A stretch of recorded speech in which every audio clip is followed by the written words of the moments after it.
Our current global food system is harming the environment in many ways. Livestock production alone is responsible for almost 15% of total anthropogenic greenhouse gas emissions and is also a significant driver of deforestation. On top of all of this, we have to also feed the coming 10 billion population by 2050.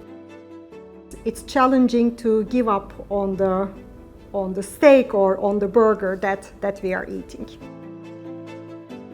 It's hard to change your eating habits, but what if we could deliver exactly the same nutritional profile and savory taste without animal-based food? Team ForceOfNature is using biotechnology to create new generation meat alternatives. We are using cell factories to produce sustainably and efficiently the meat components, the protein, the fat, the pigments, and the flavor components that gives the unique taste to meat. The team is using cell factories that consist of FDA-approved microbes.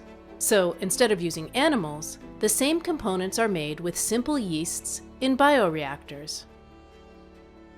We are using yeasts. It's yeast fermentation, which many of us is quite familiar to. We start with different kind of yeast strains.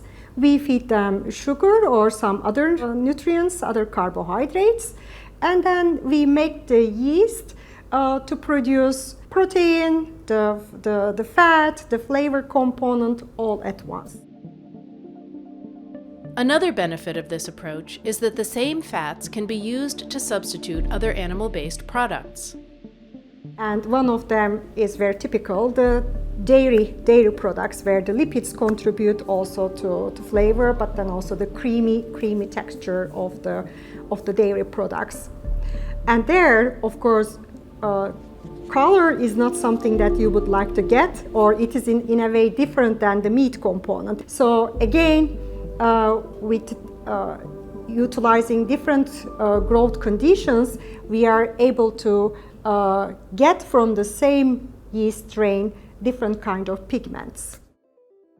With these animal-free meat components, Team ForceOfNature has set out to revolutionize the way we eat and help heal our planet in the process.